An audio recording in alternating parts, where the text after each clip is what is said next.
저는 지금 가톨릭대학교 성신교정 신학과에서 근무하고 있고요. 교회법 가르치고 있습니다. 교육분과장님께서 너무 대단한 신부인 것처럼 소개해 주셨는데 서울교구 신부 중에 한 명인 것이고요. 우리 주인 신부님이신 조승환 신부님과는 제가 신학교 가기 전에 일반 대학 다닐 때 교사활동을 할 때 그때 보좌 신부님이셨어요. 이 신부님께서 많이 알려주시고 교회에 대한 것들 잘 인도해 주셔가지고 지금 이렇게 사제로 행복하게 살고 있습니다. 조성환 신부님께서 저희 연락하셔가지고 사수특강을 부탁하시면서 하신 말씀이 신자분들이 성당을 건축하는 과정 속에서 많이 힘드시고 지치신 것 같으니까 위로해주는 그런 말씀을 해주면 좋겠다라는 이렇게 당부 말씀하였습니다. 말씀 들어보니까 6월 1일날 준공하고 축성식하고 한다고 들었는데 얼마 안 남았죠, 그렇죠? 다음 달이면은 이제 새 성전에 가신다고 들었는데 걸어오면서 너무 협소하고 이런 공간 속에서 신앙생활 하시는 게 얼마나 힘드셨을까 좀 그런 생각이 절로 들었습니다. 근데 이거는 되게 단편적이죠, 그렇죠? 단편적으로 뭐 성당이 좁고 뭐 좀 열악하고 이런 거는 단편적인 거고 실제로 본당 건축하는 데 있어가지고 말 못할 여러 어려움도 있지 않았을까 그런 생각이 듭니다. 뭐 구체적으로 제가 말씀드릴 수 없겠지만 뭐 재정적인 부분도 있었을 것이고 아니면은 그 구성원들 사이에서의 갈등도 눈에 보이는 갈등 아니면 보이지 않는 그런 갈등도 있었을 것이고 그 과정 속에서 알게 모르게 상처를 주고받고 마음을 닫았던 어떤 그런 시간들이 있지 않았을까 그런 생각들을 감히 해보게 되었습니다.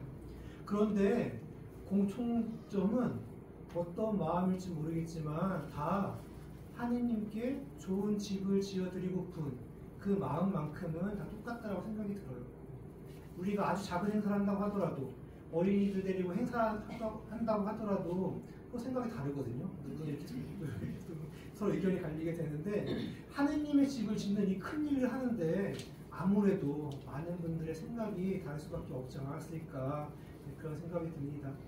조금은 생각이 달랐을 수 있다고 하더라도 하느님을 향했던 그 마음만큼은 모두가 동일했기 때문에 시간이 지나면 다 더 좋은 선의 결과로 나올 것이라는 생각이 듭니다.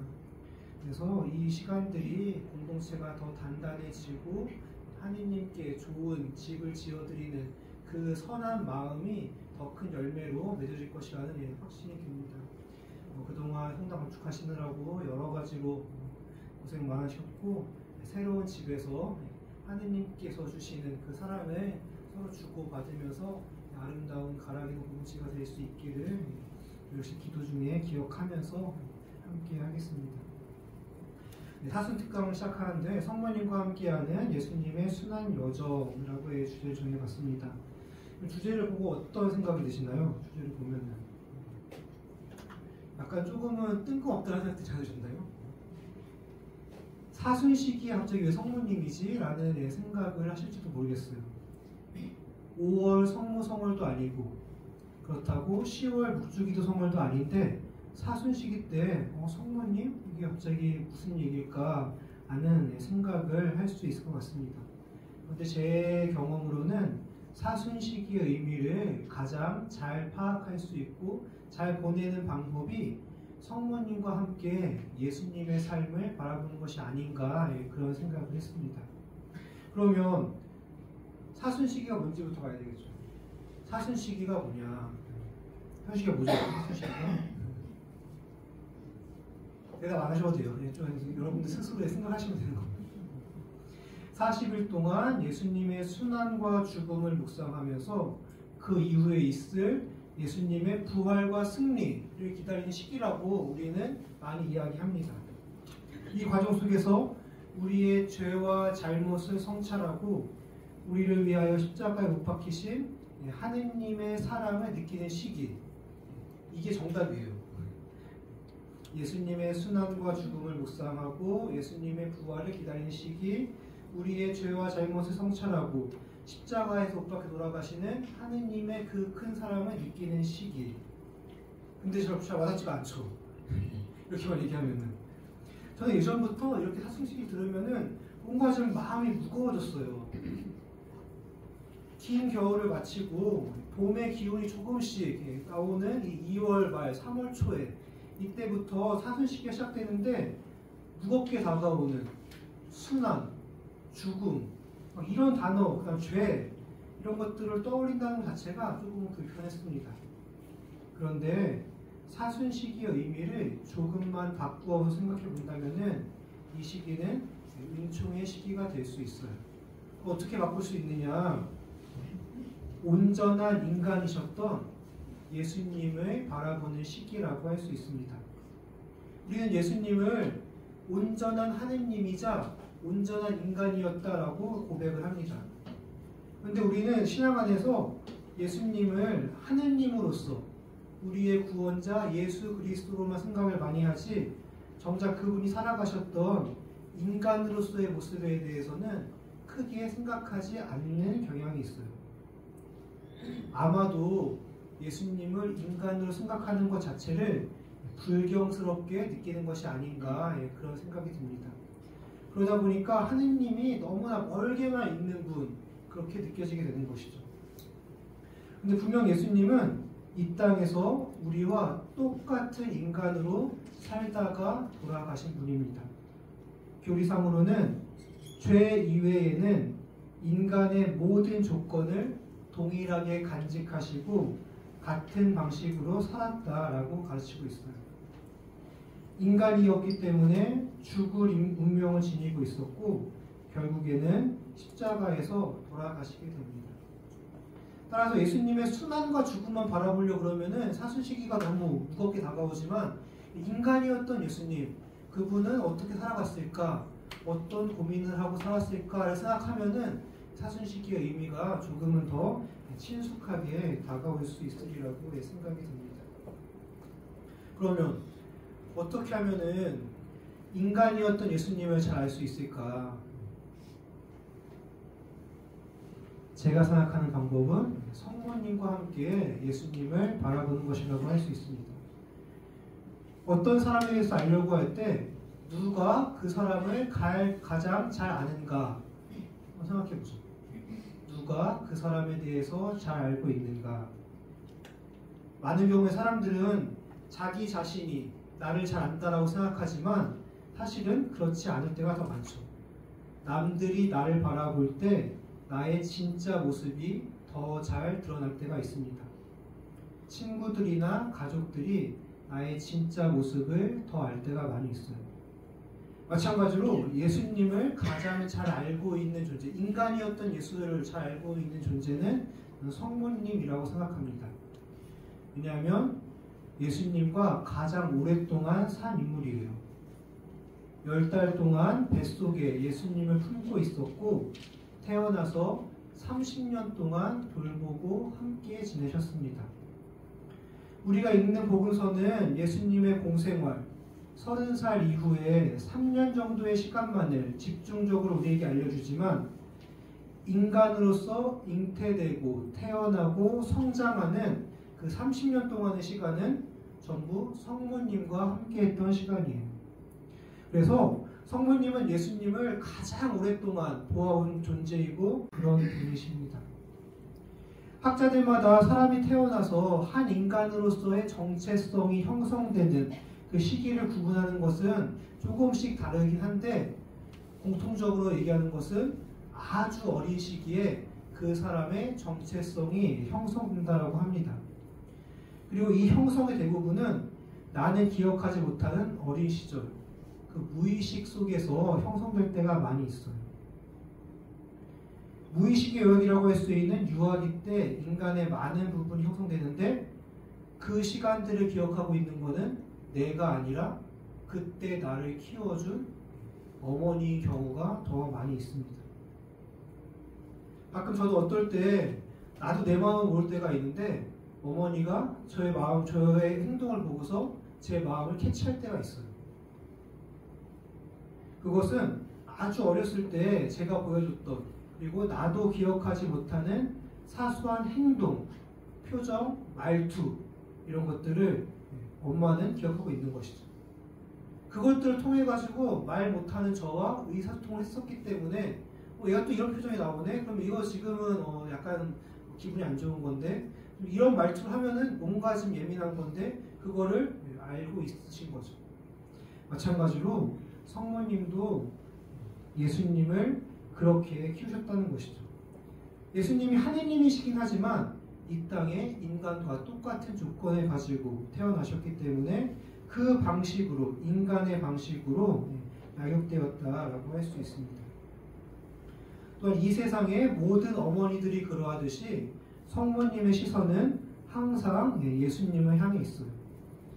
30년 동안 함께 살 동안은 물론이고 출가하고 난 다음에 우리가 흔히 공생활이라고 부르는 그 시간 동안에도 성모님의 시선은 항상 예수님을 향해 있었고 그분을 영적으로 따라다녔다라고 할 수 있습니다.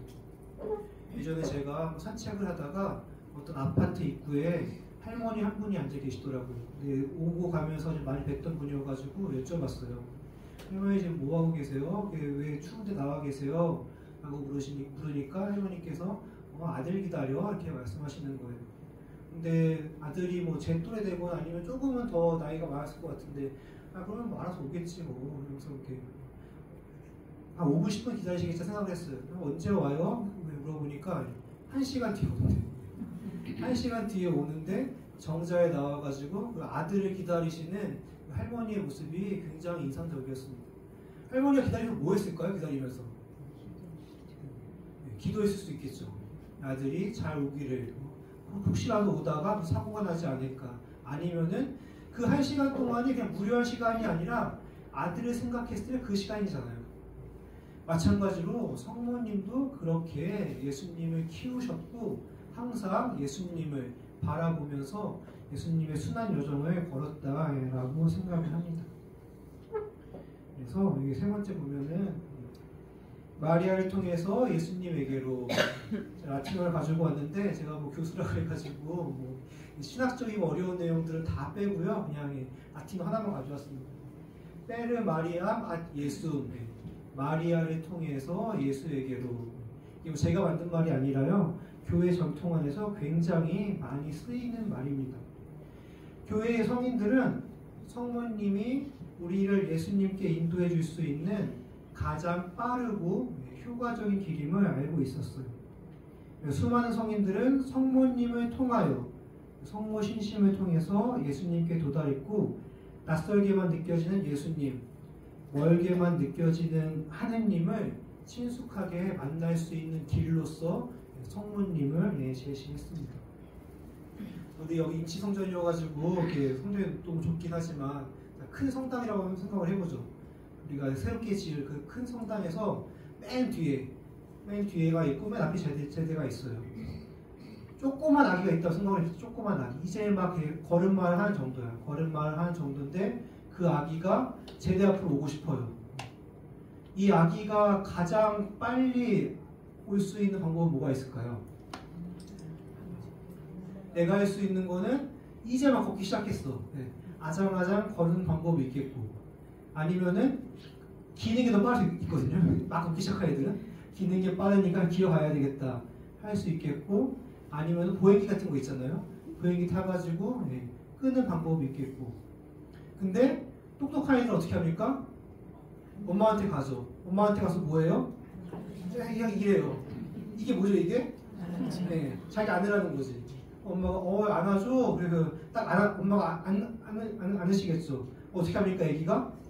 쭉 이렇게 가리켜요. 쭉 가리키면은 엄마가 뭐라 그래요? 제대 앞으로 가고 싶어? 갈까? 해가지고 엄마가 안고 오죠. 이게 가장 확실하고 빠르고 안전한 길이라는 거죠. 성모님께서도 우리를 예수님에게 그렇게 인도해 주시는 분이라고 생각이 듭니다. 근데 만약 그 아기가 가리키는 방향이 제대가 아니라 이상한 데야, 가면 안 되는 위험한 곳이야, 차가 왔다 갔다 하거나 아니면은 뭐 이렇게 먼지가 심해가지고 몸에 안 좋거나, 그런데 가리키면 엄마가 어떻게 합니까? 가나요? 애가 가고 싶다고 해가지고? 아니죠. 안 가고 저기 안 돼 그러면서 갑자기 시선을 돌려가지고 제대를 향하거나 아니면 다른 안전한 곳을 향해서 아기 시선 돌리게 되죠. 마찬가지로 생각이 듭니다. 우리가 성모님께 무엇인가를 막 얘기한다 그래가지고 성모님은 예수님께로 우리를 안전하게 데려가려고 하고 계시는데 혹시라도 우리의 바람이나 이런 것들이 그분이 보시기에 안전하지 않다 생각하면은 그것은 전구해 주시지 않으시겠죠. 그렇게 안전하게 우리를 데려다 주시는 분이 저는 성모님이다라고 생각을 합니다. 여러분 성모님에 대해서 한번 생각해 보세요. 성모님이 어떤 모습이었을까? 성모님의 실제 모습은 어땠을까? 여러분들 그 성모상 여기서 있고 성모상 보거나 아니면 성당 갈 때마다 성모님 보면은 어떻게 돼 있죠? 성모님이? 기도하고 계시죠. 당연히 두 손 모으고 많이 기도하고 계시죠. 그냥 얼굴만 봤을 때 굉장히 단아하고 온화하고 그 다음에 아름답고 그리고 레지 활동 많이 하시죠. 레지 활동에 각종 프레시디움 성모님 호칭도 있잖아요. 그 이름처럼 정말로 이렇게 단아하고 아름답고 그냥 너무나 귀한 그런 느낌이 많이 듭니다. 그런데 실제 성모님의 모습은 어땠을까? 저는 그런 생각을 해봐요. 어땠을까요, 여러분? 성모님은 굉장히 어린 나이에 본인의 의사와 상관없이 예수라는 아들을 잉태했고 어머니가 되었습니다. 그 다음에 아주 젊은 나이에 남편을 잃었고 혼자서 자식을 키웠어요. 자식이 잘 자라면 상관이 없는데 잘 자라다가 어느 날 갑자기 집을 떠나고 3년 만에 반역 죄인이 되어서 십자가 위에서 못 박혀 죽게 됩니다. 굉장히 세상 풍파를 많이 겪은 그런 삶이었다라고 생각이 들어요. 그래서 성모님의 실제 모습은 우리네 어머니들과 많이 비슷하다라는 생각을 하게 됩니다. 이 세상에 말 못할 우여곡절들, 그 다음에 겉으로 표현하지 못하는 고통들을 다 감내하고 살아냈을 우리 이 땅의 어머니들, 특히 자녀들을 위해서, 자식들을 위해서 헌신하고 희생했던 그 모습이 성모님의 실제 모습이지 않을까, 저는 그런 생각이 들어요. 제가 이 생각을 왜 하게 됐냐면요, 일반 대학을 다닐 때 신학교를 준비하고 있었는데 제 친구들이 어땠을까요? 친구들이 제 신학교 간다고 하니까 좋아했을까요? 아니면은 이렇게 어땠을까요? 친구들이 말리기 시작했어요. 친구들이 너 같은 애가 무슨 친구들이 너가 신하니까 사제가 되려 그러냐 그런 친구도 있고 정말 친한 친구들은 평범하게 살지 뭐 이렇게 유난을 떨고 이렇게 하려 그러냐 이렇게 친구들이 있어요. 그래서 친구들이 약간의 그 팀을 만들었습니다. 저 신학교 안 보내기 위한 팀. 뭐 했겠어요, 걔네들이? 어떻게 해야 제가 신학교 안 갈까요? 어떻게 해야? 네, 그렇죠. 그 친구들이 생각하기에는 얘를 좋은 여자를 소개시켜주면은 거기서 마음을 포기하겠지 생각을 한 거예요. 그래서 뭐 미팅을 해주겠다, 뭐 소개팅을 뭐 한다, 뭐 자리를 만들겠다, 뭐 별의별 생각을 막 했었는데 한 번은 친구들과 밥을 먹다가 그 식당에서 하고 계산할 때였는데 친구가 저를 보더니 제 지갑을 봤어요. 우연찮게 지갑을 보더니 너 딱 걸렸어 일로 와 막 그러는 거야. 뭔 소리야 왜 그래? 보니까 너 이 녀석 뭐 신학교 간다고 하더니 웬 여자 사진이야? 딱 그러는 거예요. 뭐야? 딱 지갑 줬죠. 당당하니까 저를 끌릴 게 없으니까 딱 보니까 거기에 성모님 사진이 있어요. 성모님 3번이 들어있었는데 그 친구를 보고서 에이 별거 아니네 딱 이러는데 아니네. 그러니까 제가 누군가 몰래 여자친구를 만나고 있는 줄 알았는데 알고 보니까 아니다 하는 그런 의미였는데 그 친구 한 말이 있어요. 근데 말이야 왜 이렇게 이뻐? 딱 그러는 거예요. 근데 제가 자세히 보니까 성모님이 진짜 이쁘긴 이쁘셨어. 진짜로. 그때 생각을 해봤어요.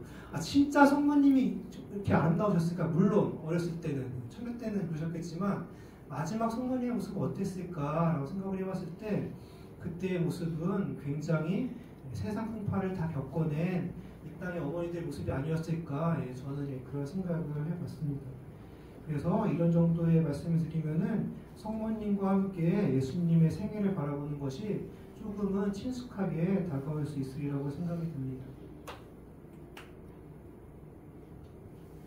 그래서요, 전체적으로 성경을 훑을 수는 없고 예수님의 생애를 성모님의 관점에서 한번 바라보도록 하겠습니다. 어머니의 관점에서 하느님이셨지만 동시에 아들이었던 예수의 삶을 바라보고 그것을 통해서 우리가 성찰하고 묵상할 수 있는 것들이 무엇이 있을까 이야기 던지는 정도로 강의를 구성하려고 합니다. 그래서 묵주기도의 신비 가운데서 7가지 내용, 이것을 성모님의 관점에서 보려고 합니다. 첫 번째는 환희의 신비 1단인 성모님께서 예수님 잉태하시는 것, 두 번째는 환희의 신비 3단인 성모님께서 예수님을 낳으시는 모습, 세 번째는 환희의 신비 4단인 성모님께서 예수님을 성전에 바치시는 것, 네 번째는 환희의 신비 5단인 성모님께서 예수님을 성전에서 다시 찾으시는 그 장면입니다. 그리고 다섯 번째는 빛의 신비를 잠깐 볼 텐데요. 빛의 신비 가운데서 3단, 예수님께서 공생활을 시작하시는, 하느님 나라를 선포하시는 그 내용을 먼저 보고, 그 다음에 여섯 번째로 빛의 신비 2단인 카나에서의 첫 번째 기적 내용에 대해서 간단히 보겠습니다. 마지막 7번째로는 고통의 신비 5단인 뭐죠? 고통의 신비 5단이 네, 예수님께서 십자가 위에서 돌아가시는, 못 박혀 돌아가시는 그 내용을 보면서 우리가 성찰할 수 있는 내용들이 무엇일지 한번 보도록 하겠습니다. 영광의 신비를 안 했을까요? 영광의 신비는 사순이니까 영광의 신비는 학교 대회 부할 때 하는 거고, 사순이니까 영광 내용은 다루지 않겠습니다. 첫 번째 텍스트가 좀 많아가지고 여러분들 조금은 좀 길게 느껴질 수 있을 텐데 한번 보죠. 보이지 않는데 성모님께서 예수님을 잉태하시는 모습, 루카복음 1장 26절부터 38절까지의 내용을 제가 요약한 겁니다.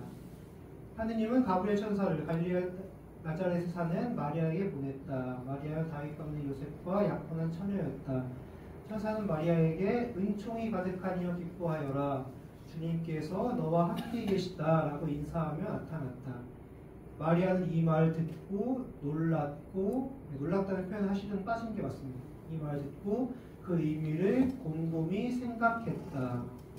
천사는 마리아에게 두려워하지 말라고 안심시키며 그녀가 하느님의 은총을 받았다고 알렸다. 마리아는 아들을 낳을 것인데 그 이름은 예수로 지어야 한다고 말했다. 이 아기는 큰 인물이 되어 하느님의 아드님으로 불리며 영원히 다스리는 왕국을 가질 것이라 말했다. 이때 마리아가 어떻게 하죠? 마리아가 질문을 하죠. 저는 남자를 알지 못하는 몸인데 어떻게 아이를 알 수 있겠습니까?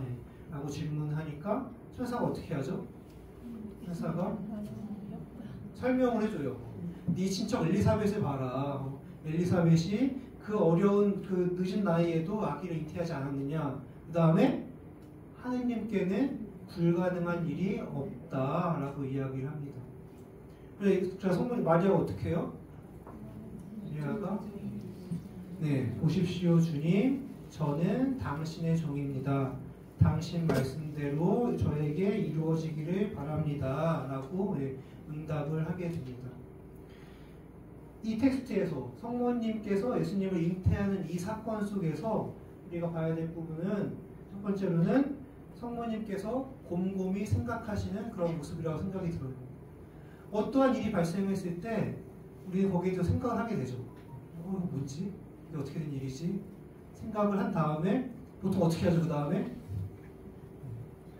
문제가 발생해서 나에게 해결될 문제가 발생하면은 첫 번째로 하는 게 내가 어떻게 해보려고 하죠. 내 힘으로 지금까지 가지고 있는 내 경험, 지식 아니면 내 재산일 수도 있겠고 내 능력을 가지고 먼저 해보려고 하는 게 인간의 모습입니다. 그 다음에 안 되면 어떻게 되죠? 그 다음부터 기도하면 아주 훌륭하신 분이고 그 다음은 주변 사람들을 활용하죠. 주변 사람들 가운데서 나에게 도움을 줄 사람이 누가 있는지 파악을 하는 것이 보통 인간의 모습입니다. 나에게 어떤 일이 주어졌을 때 거기에 대해서 혼자 힘을 해보려고 그러고 안 되면 주변 사람들에게 도움을 청하고, 이게 보통 인간의 모습인데 성모님께서는 이때 곰곰이 생각하셨다라고 전해요. 이것을 여러 가지로 해석할 수 있는데 하느님과 함께 나에게 지금 어떤 일이 일어나고 있는지 깊이 있게 성찰하는 모습이라고 할 수 있습니다. 성찰하다 보니까 어떻게 되겠어요? 성찰하다 보니까 뭐가 좀 이렇게 이해가 안 되는 거지. 이해가 안 되니까 천사에게 질문을 합니다. 저는 남자를 알지 못하는 몸인데 어떻게 그 일이 가능하겠습니까? 너무나 자연스러운 질문이죠. 그러니까 천사는 거기에 또 친절하게 대답을 해주죠. 엘리사벳을 보아라. 그 다음에 하느님께는 불가능한 일이 없다라고 대답을 하죠. 우리도 신앙 안에서 질문하죠. 답답할 때. 기도하다가 안 되겠으면 이제 기도하자. 하느님한테 믿을 게 없구나. 하느님만 믿어야겠구나. 라고 해서 기도를 하고 질문을 하는데 문제는 하느님이 답을 주십니까? 침묵하시잖아요. 침묵하시는 하느님. 약간 여담인데 어떤 친구가 한 명이 그러는 거예요. 제가 보기에 너무 아까운 친구야. 젊은 청년이었는데 신학교에 보내고 싶었어요. 이 친구를.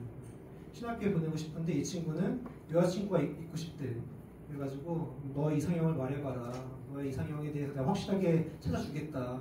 얘기했더니 자기는 징징대지 않고 좀 이렇게 과묵하고 자기를 좀 잘 이해해주는 그런 사람이었으면 좋겠대. 제가 뭐라고 그랬겠어요? 하느님은 말씀을 안 하셔.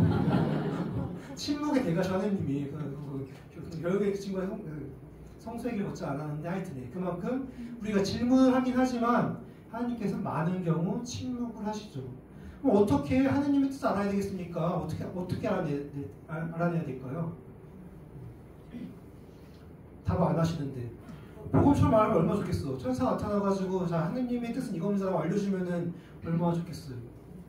결국에 알아내는 방법은 우리 삶 속에서 일어나는 일들을 가지고 그 다음에 내 주변에서 일어나는 어떤 그런 언행들 이런 것들을 가지고 하느님의 뜻이겠구나라고 느낄 수밖에 없습니다. 저희 성소유정도 마찬가지입니다. 저도 일반 대학을 다니고 하다가 왜 신학교에 가겠다라고 이렇게 마음을 먹었느냐 뭐 그 얘기까지 할 수는 너무 길어지고 신학교 가겠다고 마음을 먹었는데 이게 하느님의 뜻인지 아닌지 모르겠는 거예요. 하느님의 꿈에 나타난 적이 없거든. 말씀 주신 적이 없거든. 그래서 기도를 많이 했죠. 제발 당신의 그 부르심이 맞다면은 제가 느낄 수 있게 해주십시오 라고 기도를 많이 했습니다. 근데 기도를 하고 나니까 정말 이상할 정도로 주변에서 저에게 신학교를 권유하는 사람들이 많았어요. 그냥 함께 지내는 사람들 말고 이 사람들 당연히 뭐 이렇게 많이 봐왔으니까 그러려고 치는데 여행을 갔는데 한 공소에 갔더니 거기 있는 수녀님이 갑자기 처음 보자마자 우리 학생은 신학교 가면 좋을 것 같은데 뭐 이런 식으로 얘기를 하는 거예요. 그 다음에 갑자기 뜬금없이 살레시오 신부님 전화가 와가지고 그 성서 모임에 나올 수 있겠냐고 물어보고 그분들 나중에 물어봤는데 왜 제 연락처에 있었는지 몰랐대요. 제가 봉사활동 하게 했었거든요. 거기서 그것도 연락했다고 하셨는데 이런 식으로 이런 것들이 쌓이면서 이렇게 나를 부르시는구나 라고 저는 깨달았습니다. 여러분들도 신앙생활 하다 보면은 침묵하시는 하느님한테 물론 짜증도 나고 화도 나죠. 한마디만 해줬으면 좋겠는데 한마디만 하면 내가 받아들이고 하겠는데 그래도 침묵하시는 그 안에서 내 주변 사람들을 통해서 하시는 말씀들 아니면은 성경을 봉독할 때 읽었을 때의 마음의 울림들 이런 것들을 통해서 하느님의 뜻을 찾아낼 수가 있다고 생각이 듭니다. 성모님 어떻게 하죠? 성모님이 하느님의 뜻을 받아들이게 되죠. 보십시오. 저는 주님의 종입니다. 말씀하신 대로 저에게 이루어지기를 바랍니다. 라고 대답을 하시게 됩니다. 지난주 화요일이 성모 영고 대축일, 주님 탄생 예고 대축일이었죠. 우리가 흔히 피앗이라고 하거나 혹은 아숨이라고 하는 순명의 여정, 하느님께서 말씀하시면 내가 그것을 신앙으로 받아들이겠다라고 다짐하는 신앙생활을 많이 해야 된다라고 이야기합니다. 그렇죠? 순명하셔야 됩니다. 순명은 하느님의 요구하신 바입니다. 라고 이야기를 많이 하죠. 여러분 이게 쉽나요? 여러분 이게? 순명이 잘 돼요. 자, 하느님의 뜻은 교구장님을 통해서 혹은 본당 신부님을 통해서 전해집니다. 순명하십시오 라고 했을 때 이게 와닿지가 않잖아요. 그렇죠? 순명이라는 게 뭔지는 들어본 것 같은데 이거 내가 어떻게 받아들이지? 고민을 많이 할 수밖에 없습니다. 순명하려고 할 수 있으면 이게 그냥 그 무작정적인 전혀 그 고민하지 않은 받아들임이 아니에요. 굉장히 내가 온전히 적극적으로 이것을 받아들이려면은 한 가지 중요한 전제 조건이 필요합니다. 그것은 선하신 하느님께서 나를 더 좋은 곳으로 이끄신다라는 확신이 있어야 돼요. 하느님께서 나를 선으로 이끄신다는 확신이 있을 때에 나는 순명할 수 있게 됩니다. 나에게 주어진 일들에 대해서 받아들일 수 있게 됩니다. 하느님이 나에게 좋은 것을 주신다는 확신이 없을 때 무엇인가를 나에게 요구하면 거기에서 부담감이 되게 되죠. 근데 내가 이 일을 잘 했을 때 하느님은 나에게 더 좋은 것을 베풀어주신다라는 그런 마음이 있으면은 나에게 요구되는 것들이 조금은 부담스럽게 느껴진다고 하더라도 그것을 받아들일 수 있는 마음의 여유가 생기는 것 같습니다. 제가 요즘에는 그래요. 제가 저희 얘기를 좀 더 드리면은 이런 얘기가 더 좋으시죠? 성경 말씀 읽는 것보다 그냥 사는 이야기 하는 게 요즘에 좀 일이 좀 많아요. 일이 좀 많고 아까 신부님이 소개해 주셨지만 제가 로마에서 공부를 진짜 빨리 끝내고 왔거든요. 공부를 6년 만에 박사학위까지 받고 이렇게 끝내고 왔는데 그때 목표는 하나였어요. 빨리 집에 가가지고 교구를 위해서 열심히 공사해야 되겠다.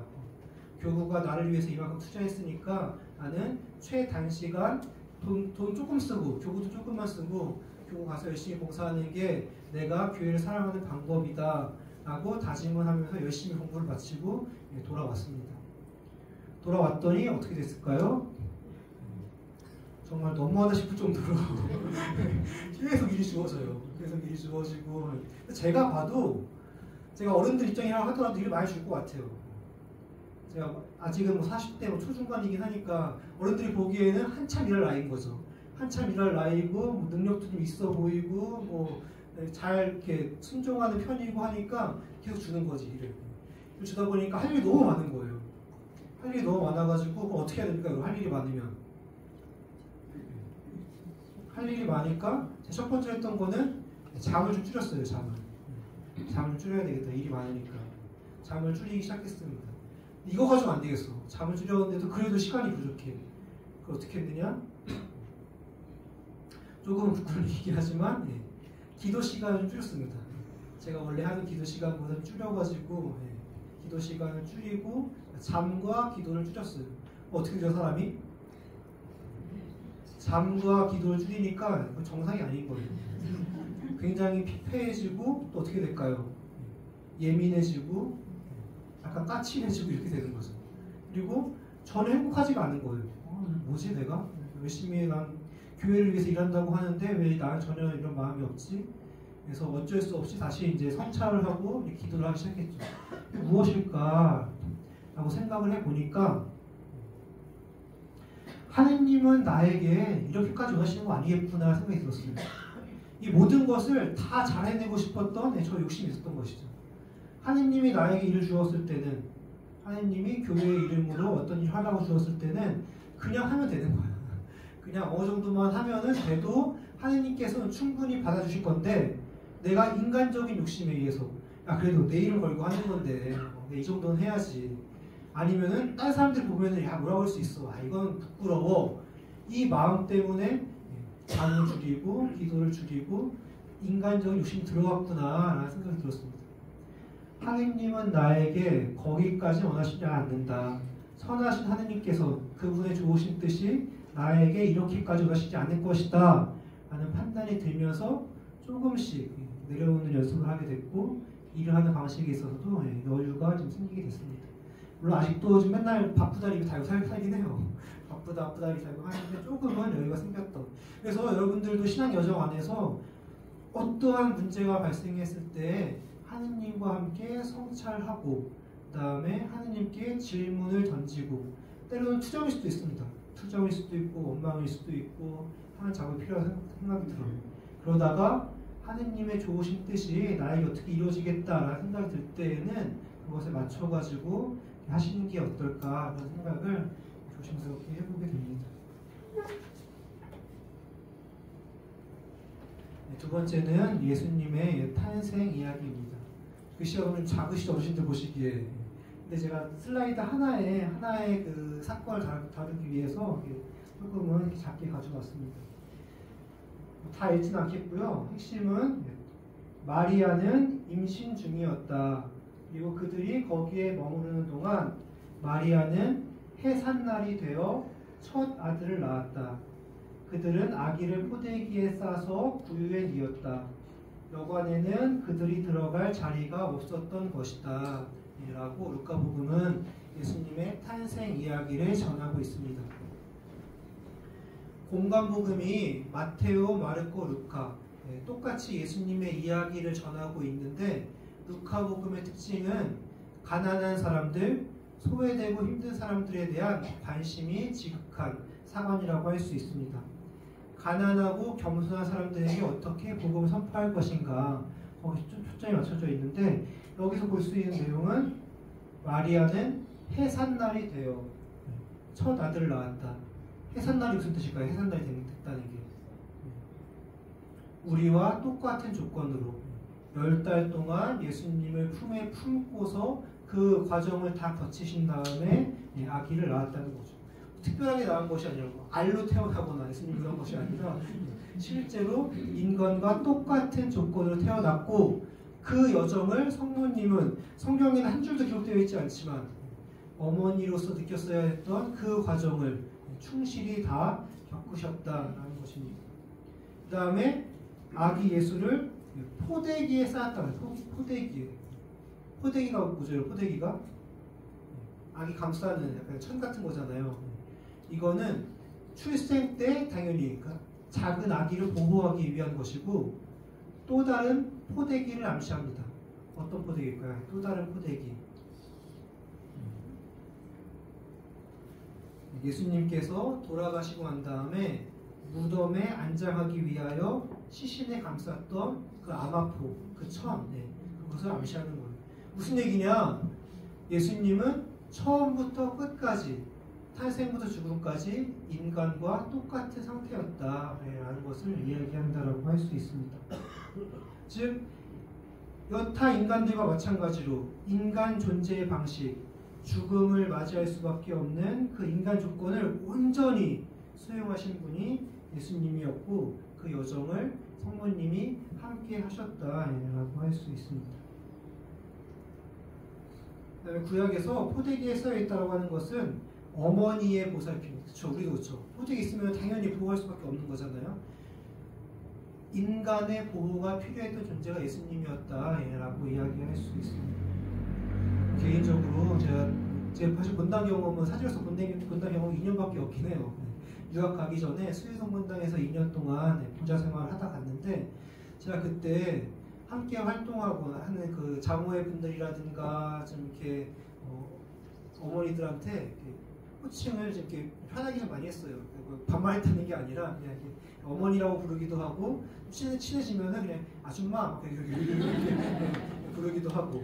어느 분이 그러는 거예요. 신부님 근데 우리 편하게 하고 이런 거 좋은데 그리고 아줌마가 뭐예요 아줌마가 이러는 거예요. 근데 제가 그때 약간의 그 의미를 담았어요.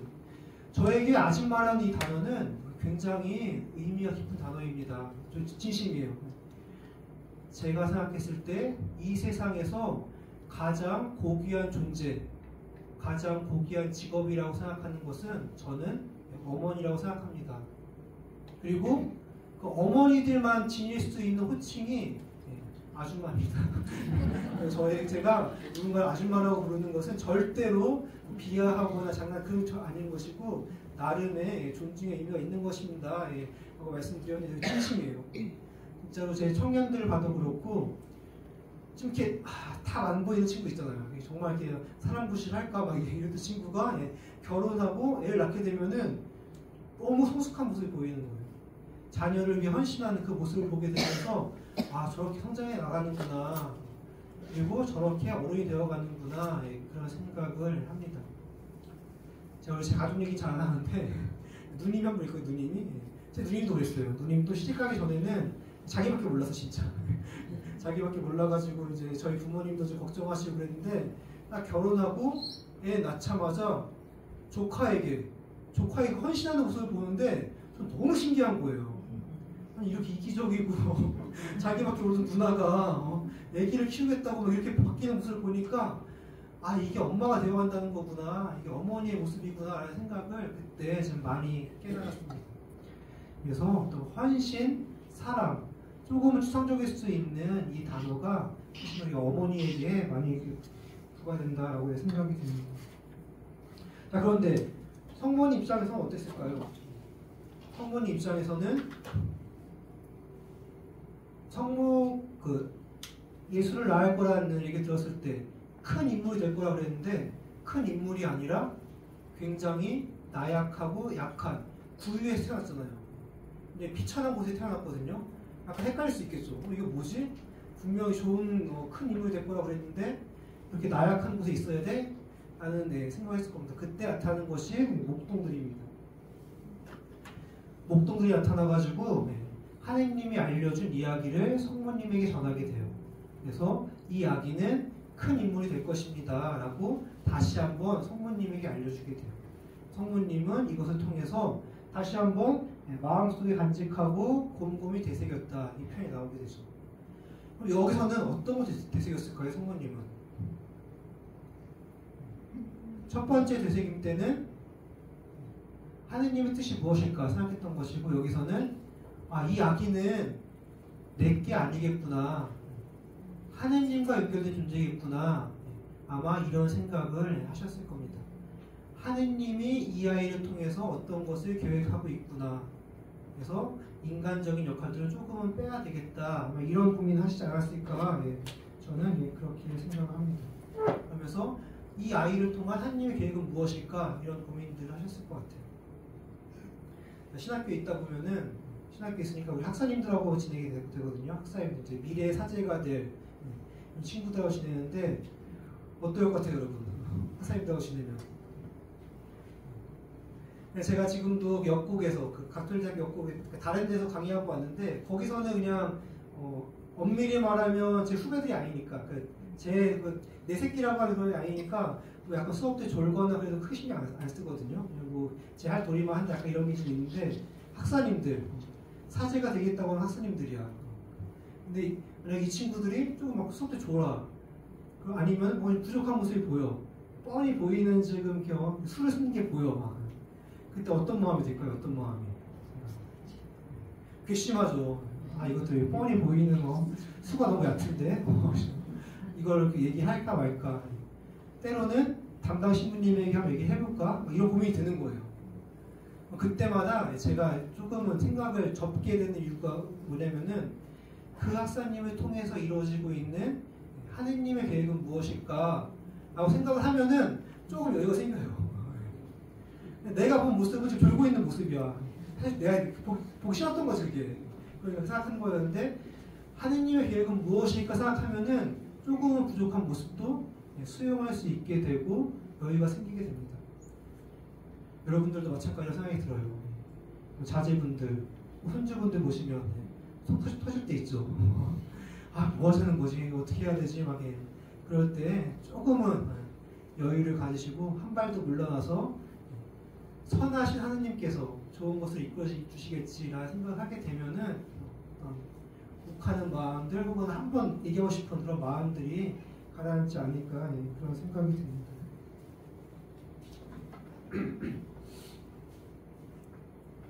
두 번째 내용도 마찬가지로 마리아는 이 모든 일을 마음속에 간직하고 곰곰이 되새겼다라는 내용들입니다. 목동들의 메시지를 듣고서 조금은 여유가 생긴 성모님의 모습이라고 할 수 있습니다. 세 번째는 환희의 신비 4단 내용입니다.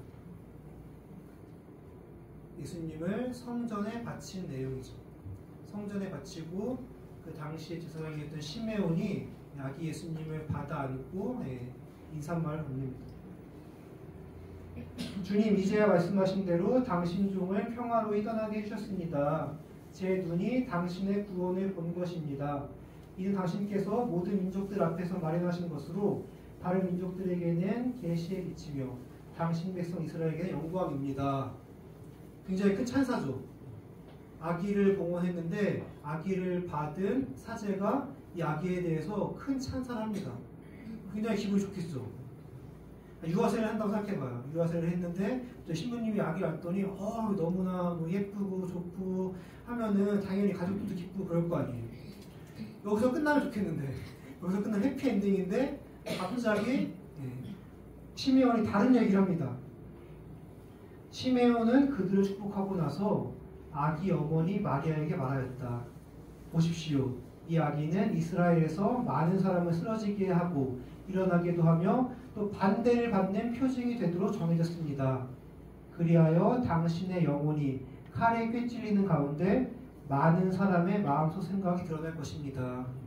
앞부분에서 막 찬미를 했어요. 찬미라고 막 좋게 얘기했는데 갑자기 돌아서가지고는 사실은요 이 아기가 나중에 큰 반대를 받을 것이고 큰 어려움을 겪을 것입니다 라는 이야기를 하는 거예요. 이때 성모님의 마음은 어땠을까요?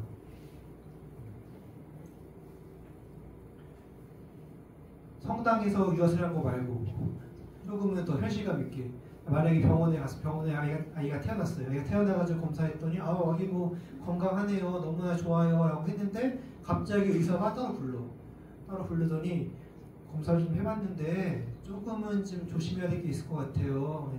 자칫하면은 이 아기가 건강하지 못할 것 같습니다. 라는 이야기를 했다라고 생각을 해보죠. 그때 어머니가 어떻게 반응하나요? 어머니들이 어떻게 그럴 수가 있어 라고 하기보다는 그것을 감내해야겠다고 대부분 다짐을 하시죠.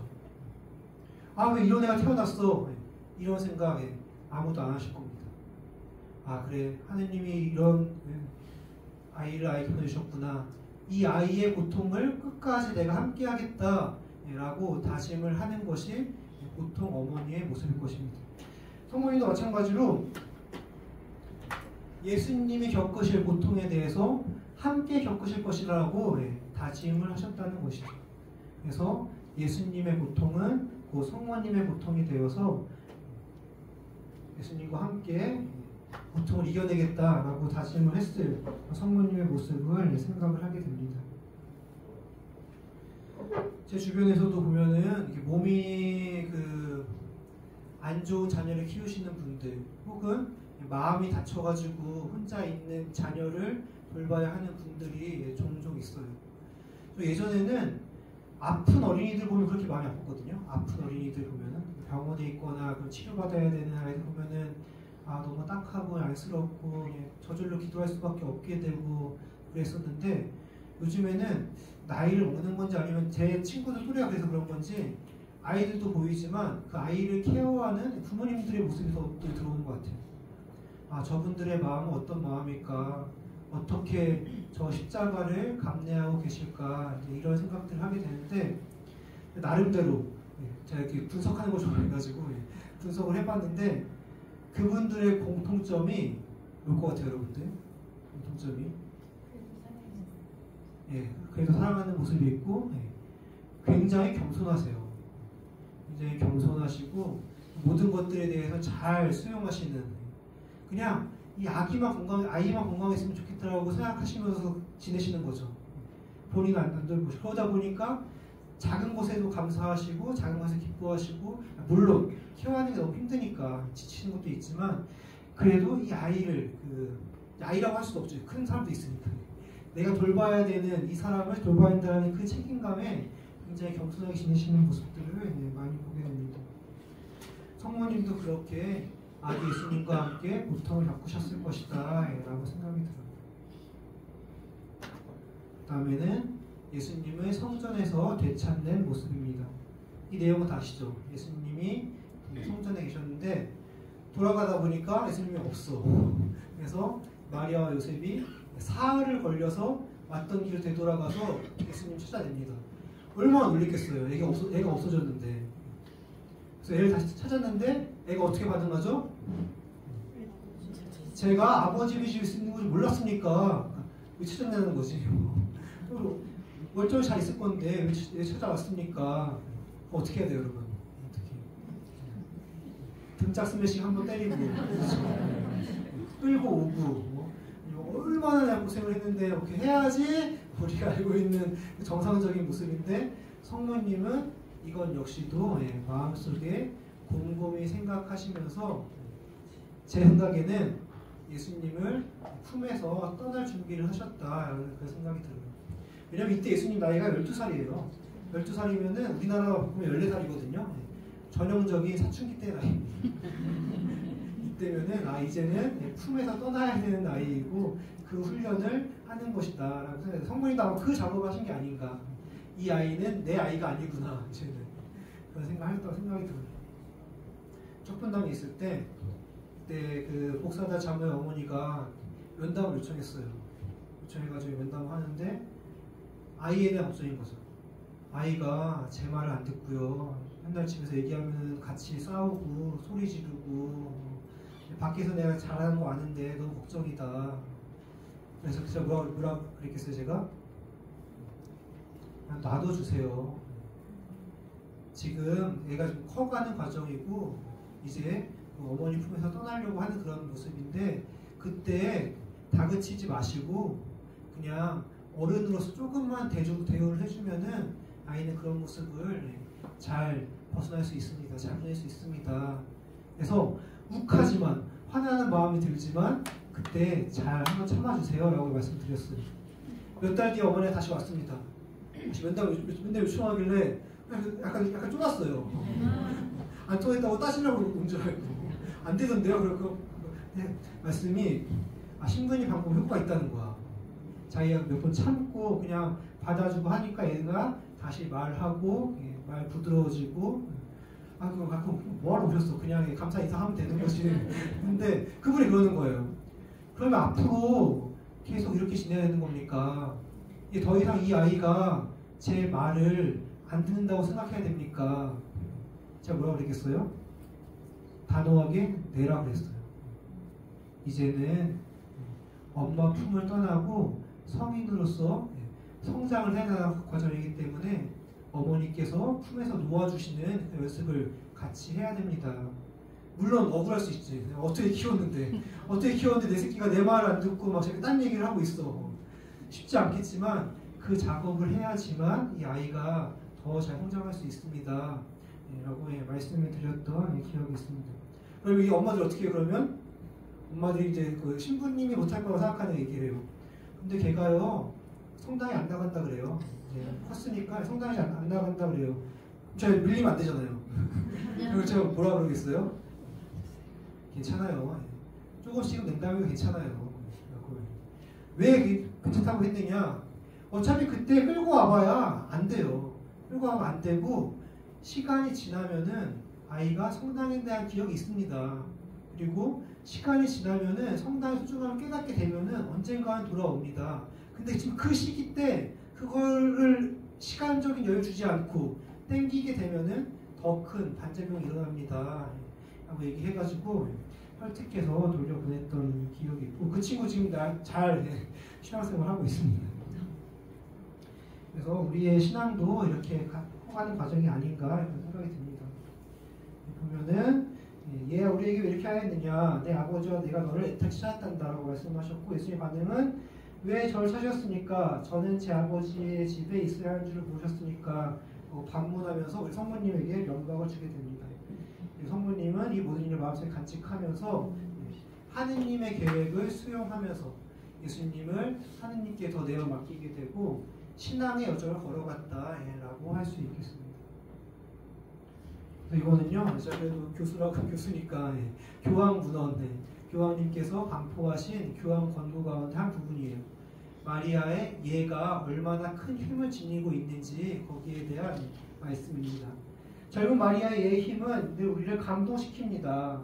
바로 마리아께서 천사에게 그대로 이루어지기를 바랍니다 하신 그 말씀의 힘입니다. 이는 수동적이거나 체념한 것이 아닙니다. 그때 저에게 이루어지십시오라고 예했을 때, 그 피앗 했을 때의 그 말은 수동적이거나 체념한 것이 아니라 나름대로의 성찰과 질문을 통해서 하느님의 뜻을 적극적으로 수용하는 그런 여정이었다라는 것이죠. 그렇기 때문에 마리아는 우리 신앙의 모범이 될 수 있다라고 할 수 있는 것입니다. 시간을 좀 건너뛰어서 12살 때 예수님과 이제 다시 공생활이 됩니다. 예수님이 성인이 되어가지고 공생활을 시작을 하십니다. 북쪽으로 따지면 빛의 신비 3단, 하나님 나라를 선포하셨던 그 내용입니다. 예수님이 하나님 나라 선포했을 때 어땠을까요? 사람들의 반응이. 예수님의 놀라운 가르침에 감탄하는 사람들이 있었고, 저 사람 말에는 권위와 힘이 있다라고 찬송하는 사람이 있었던 반면에, 오늘 복음처럼 저 사람은 베엘제불의 힘을 빌려서 지금 그러고 있어. 저 사람 마귀 씌우는 거야. 저 사람은 우리 민족의 반대자야라고 반대하는 사람들이 있었습니다. 그래서 성모님이 예수님을 찾아가요. 걱정이 돼가지고. 아들이 지금 떠난 다음에 잘 살면 좋겠는데 잘 사는 것이 아니라 문제가 발생을 해가지고 소문이 들리는 거예요. 가져오진 않았는데 마르코 복음에 어떤 구절이 있느냐? 친척들이 예수님의 이야기를 전하는데 그를 미쳤다고 했다. 표현이 있습니다. 그만큼 반대하는 사람들이 많았다는 거죠. 그러니까 성모님이 걱정이 돼가지고 예수님을 찾아옵니다. 근데 예수님의 반응은 어때요? 아주 배은망덕하고 불효막심한 반응이죠. 누가 내 어머니와 형제들입니까? 이거는 마르코 복음에 있는 표현인데 그거 말고 루카복음에 보면은 내 어머니와 내 형제들은 하느님의 말씀을 듣고 실행하는 이 사람들입니다 라고 얘기해요.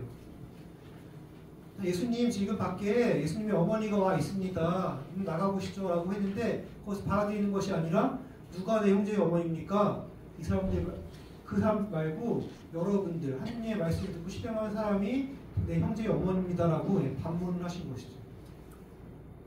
성문 입장에서는 굉장히 당혹할 수 있는 그런 표현이라고 할 수 있습니다. 비슷한 내용이 다음에 또 나와요. 예수님에 대해서 칭찬을 하는 어떤 군중에게 예수님은 다음과 같이 말합니다. 하느님의 말씀을 듣고 지키는 이들이 오히려 행복합니다 라고 이야기를 해요.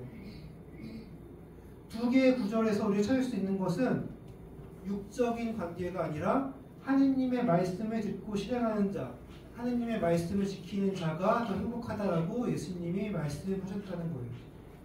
근데 성모님은 이 말씀을 듣고 어떤 마음이셨을까요? 성모님을 배척한다고 느끼지 않으셨을 것 같아요. 성모님은 척하면 척으로 아 저게 나구나 아는 것을 알았을 것 같아요. 아들 예수가 대놓고는 말을 못하지만 신앙의 모범, 가장 하느님의 말씀을 잘 듣고 실행했던 사람이 성모님이라는 것을 아들도 알고 있었고 그게 엄마야 라는 표현을 이런 식으로 했던 것이 아닌가 그렇게 생각이 들고 성모님도 그것을 받아들였을 거라고 생각이 들어요. 그러면서 완전히 미치지 않았구나 정상이구나 생각하시면서 돌아가시지 않았을까 그런 생각이 듭니다. 즉 성모님은 아들의 공생활 요정 속에서도 함께하고 있었다. 함께 바라보고 있었다라고 얘기할 수 있습니다. 수의동에 있었던 이야기 또 하나 말씀을 드리면은 어느 분이 그 얘기를 했어요. 자제분이 사춘기가 돼가지고 성당에 안 나가겠다고 선언을 한 거야. 엄마 성당에 나가고 싶지 않아요. 근데 나 왜 성당에 자꾸 나가게 한 거야? 이제는 내가 선택할 수 있는 거 아니야? 라고 하니까 그 엄마가 뭐라고 대답했냐면은 이 엄마는 기억 못 하시는구나. 근데 뭐라고 했냐면은 내가 줄 수 있는 게 그거밖에 없어. 우리 집이 부자도 아니고 그렇다고 넓게 돌볼 수 있는 것도 아니고 엄마가 너에게 줄 수 있는 것은 신앙밖에 없어. 그래서 성당에 나가자고 하는 거야 라고 얘기를 하고 이 엄마는 그때 그 사건을 잊어버렸대요. 잊어버렸는데 한 20년 지나가지고 갑자기 어느 날 딸이 와서 엄마한테 얘기하는 거예요. 엄마 저에게 신앙을 주셔서 감사합니다 라고 얘기했대요. 뭔 소리야? 또 엄마가 까먹었으니까. 그래서 나 어렸을 때 엄마가 이 얘기 해줬어. 그리고 나는 한동안 냉담했지만 그 이후에 어려울 때 엄마의 그 말을 듣고서 기억해가지고 성당에서 갈 수 있었어 라고 이야기했다고 합니다. 어쩌면 우리가 많은 분들 걱정하시죠. 그렇죠? 자제분들, 손주분들, 친척분들 성당에 잘 안 나오잖아요. 그런 높아심도 들고 조급한 마음도 들고 그럴 수 있는데 그때에 너무 이렇게 체근하려고 하지 마시고 신앙을 주겠다, 신앙을 전달해 주겠다는 그 마음이 있으시면은 그 마음은 전달될 것 같아요. 시간이 지나면은 그 마음을 깨달은 사람들이 다시 돌아오지 않을까 좀 그런 생각이 듭니다.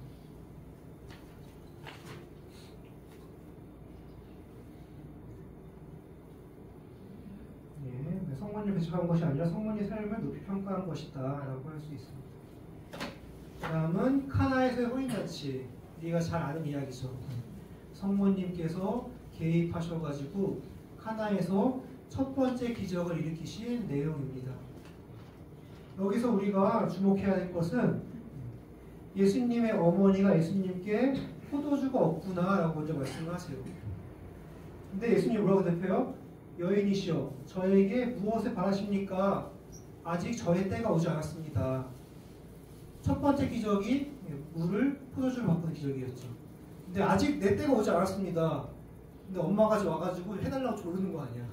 그러니까 예수님이 거절하신 거예요. 완강하게 거절합니다.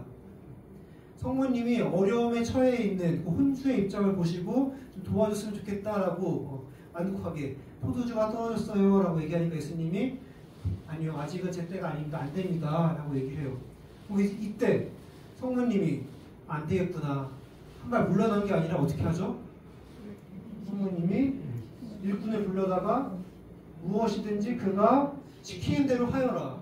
더 한번 푸시합니다. 예수님이 어떻게 해요? 예수님이 일꾼들에게 물독을 채워라 라고 말씀하시고 물독이 물이 찾아 거기에 물이 포도주를 바뀌게 됐다. 첫 번째 기적에서 우리가 봐야 될 부분은 첫 번째 기적은 성모님의 요청으로부터 시작이 되는 겁니다. 예수님이 포도주가 떨어진 것을 보고서 도와줘야겠다 생각한 것이 아니라 성모님이 예수님을 푸시하신 거예요.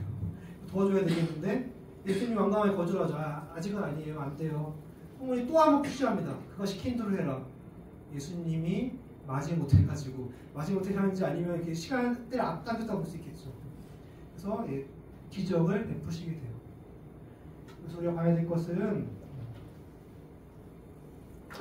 성모님의 직접적인 개입, 예수님이 자신의 때를 넘어서서 성모님의 말씀을 들은 것이라고 할 수 있습니다. 성모님의 중개가, 성모님의 전구가 첫 번째 기적을 일으키게 했습니다. 즉, 우리를 위하여 빌어주신 성모님은 우리의 필요와 어려움들을 예수님께 직접 말씀해 주실 것이라고 생각이 들어요. 저 역시도 기도하다 보면 답답할 때 있거든요. 그렇죠? 앉아서 하면 의외로 답답해요. 답답하고 분심 들고. 그럼 어떻게 하느냐? 저는 그냥 나갑니다. 나와가지고 그냥 묵주기도 시작을 해요. 묵주기도 시작하는데 이거 뭐 이렇게 신비 생각하고 단 생각하고 그러면 더 분심 들어. 그냥 묵주화를 굴리면서 10개 끝나면 영광송하고 다시 주님의 기도하고 또 성가 10번 끝나면 영광송하고 주님의 기도하고 몇 단인지도 몰라. 그냥 계속 굴리면서 하는 거예요. 굴리면서 계속 이제 성모성을 바치는 거라고 할 수 있겠죠. 그러다 보면은 어느 시간이 지나면은 마음이 평안해짐을 느껴요. 평안해지고 조금은 여유가 생기고 정리되지 않던 내 머리가 정리되는 그런 생각이 듭니다. 이게 바로 성모님의 중개가 아닐까 생각이 들어요. 내가 어떤 어려움이 있을 때 예수님께 말씀드리기 어렵다 느껴질 때는 성모님의 도움을 청하면 우리가 어렸을 때 생각해보면은 뭔가 부모님께 얻어내고 싶으면은 엄마를 내 편을 만들잖아요. 엄마를 내 편을 만들고 시작을 하잖아. 뭔가 작업을.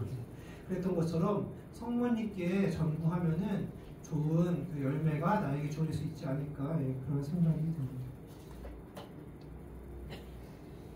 마지막으로 볼 거는 예수님께서 십자가 위에서 돌아가시는 모습입니다. 어머니에게 말씀하셨다. 십자가 위에서 사랑하시는 제자 요한에게 하신 말씀이에요. 여인이시여 이 사람이 어머니의 아들입니다. 이어서 그 제자에게 이분이 내 어머니시다라고 말씀을 하십니다. 여인이시여 이 사람이 어머니의 아들입니다. 예수님의 유언이라고 할 수 있어요. 유언의 의미 다르죠. 통하시하는 의미가 그런 워딩이 아니라 그 사람이 온전히 전해주고 싶은 그 메시지라고 할 수 있잖아요. 그 메시지가 뭐냐? 제자를 어머니에게 맡긴 거예요. 제자들을 성모님께 맡기고 성모님이 제자들을 돌보아 주기를 바라시는 것이 예수님의 유언이었습니다. 제자들이 이어지고 있는 것이 오늘날의 교회라고 할 수 있습니다. 즉 성모님께서는 오늘날에도 교회의 어머니로서 제자들을 돌보셨던 것처럼 우리들을 돌보아 주고 계신다라고 생각을 할 수 있습니다. 십자가 여정으로 함께 걸어가신 성모님께서는 예수님의 고통을 온몸으로 함께 하시면서 우리에게 위로를 주신다라고 할 수 있겠고, 예수님의 어머니를 그치는 것이 아니라 새로운 공동체, 교회의 어머니가 된다라고 말씀드릴 수 있겠습니다. 십자가 밑에서 예수님의 그 돌아가시는 모습을 온몸으로 그 고통을 함께 겪어내신 성모님의 모습이라고 할 수 있겠습니다. 오늘 그런 얘기 많이 해요. 이건 넘어가겠습니다. 넘어가고 십자가 밑에서 보여준 말의 모험인데 넘어가겠습니다. 이 그림 아시죠, 여러분? 피에타상. 예수님의 그 시신을 끌어안으신 성모님의 모습을 표현을 하고 있습니다. 우리가 흔히 고통을 겪어본 사람만이 그 고통을 감내할 수 있다고 하죠. 이해할 수 있다고 하죠. 성모님은 이 땅에서 가장 큰 고통을 겪으신 분이다라고 감히 이야기할 수 있을 것 같아요. 그렇기 때문에 우리의 고통에 대해서도 성모님께서는 누구보다도 더 잘 이해할 수 있고 유래해 줄 수 있는 분이다라고 생각이 듭니다. 성모님의 그 마음을 생각하면서 내가 어려움이 있을 때 성모님께 의탁할 수 있다면, 성모님께 도움을 청할 수 있다면은 성모님은 그 마음을 다 충분히 받아주셔서 하느님께 전해주시지 않을까 그런 생각이 들어요. 피에타상 너무 멋있죠. 미켈란젤로. 더 멋있는 거 보여드릴까요? 더 멋있는 거 있어요. 이거 뭘까요, 이게? 제가 살고 있는 신학교인데요. 지난 겨울에 분이 많이 왔을 때 학사님들이 만든 거예요. 학사님들은. 여기서 많이 자랑할 때 보여줍니다. 우리 학사님들은 눈이 오면 눈사람 만들지 않고 피에타상을 만듭니다. 이 정도로 하느님 사랑합니다. 얘기하는 모습입니다. 여러분, 이 모습 보면 어때요? 이게 성모님의 고통을 표현한 모습들인데, 성모님이 그 심해 여인처럼 칼에 찔리는 고통을 당하는 것을 표현한 거거든요. 그런데 성모님의 표정을 보세요. 어떤 느낌이 드시죠? 괴롭거나 막 고통스러운 것이 아니라 담담하게 그것을 받아들이는 전 그런 모습이라고 생각이 들어요. 우리네 어머니들이 우리네 삶의 어려움들을 그렇게 받아들였던 것처럼 성모님도 자신의 고통을 그렇게 받아들이고 지금 그런 고통 속에 있는 이들을 위로해줄 수 있는 분이다라는 생각이 듭니다. 아파본 사람이 아픈 사람을 위로할 수 있고 울어본 사람을 위로할 수 있는 것처럼 고통의 어머니인 성모님은 고통 속에 있는 우리들을 위로해 주실 것이다. 자신의 고통을 외면하지 못하는 어머니의 마음으로 우리의 아픔도 함께 공감해 주시는 분이 성모님이다라고 생각이 듭니다. 마친 기도로요. 고통의 성모 마리아 축의 부석과 내용들이 있습니다. 보면은 우리가 십자가에 때 바치는 기도이긴 한데 총 20개구로 되어 있는데 앞에 10개구는 성모님의 고통을 이야기한 것이고 그 뒤에 10개는 우리를 위해서 바치는 기도인데 이것으로서 오늘 강의를 마치도록 하겠습니다. 함께 마치겠습니다. 성부와 성자와 성령의 이름으로 아멘.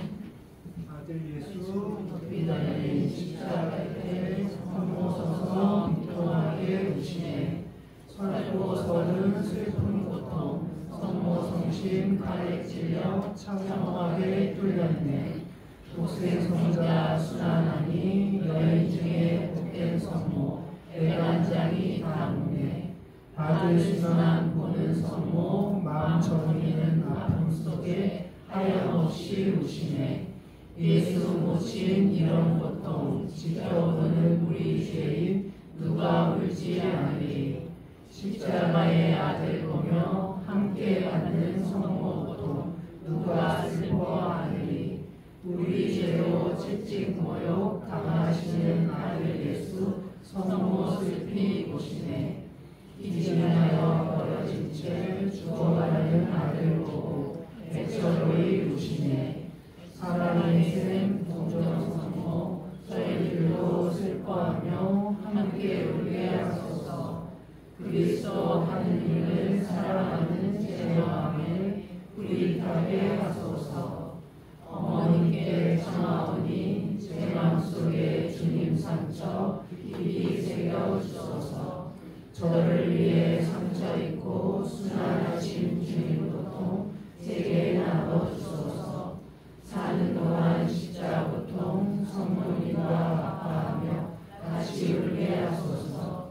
십자가 곁에 저도 서서 성모님과 동정 중에 동정이신 성모님의 크신 슬픔 저도 울게 하소서. 주님 상처 깊이 새겨 그리스도 순한 죽음 지고 가게 하소서. 저희들도 아들 상처 십자가 위 흘릴 피로 흠뻑 젖게 하소서. 동정 성모 심판날에 영원 형벌 그 속에서 저를 지켜주소서. 그리스도 순한 공로 십자가의 은총으로 보호하여 주소서. 이 몸 죽어 제 영혼이 천국 영광 주 예수님 만나게 하소서. 성모님과 함께 신앙의 여정 기쁘게 잘 걸어가시고 은총의 사순식이 충만한 은총 가운데 보내신 다음에 특히 5월달에 새해 성전에서 기쁜 부활 맞이하시기를 기도하겠습니다. 여러분들과의 소중한 인연 감사하게 생각하면서 저희 기도 중에 가라기도 공유실 분들을 함께 기억하겠습니다. 감사합니다.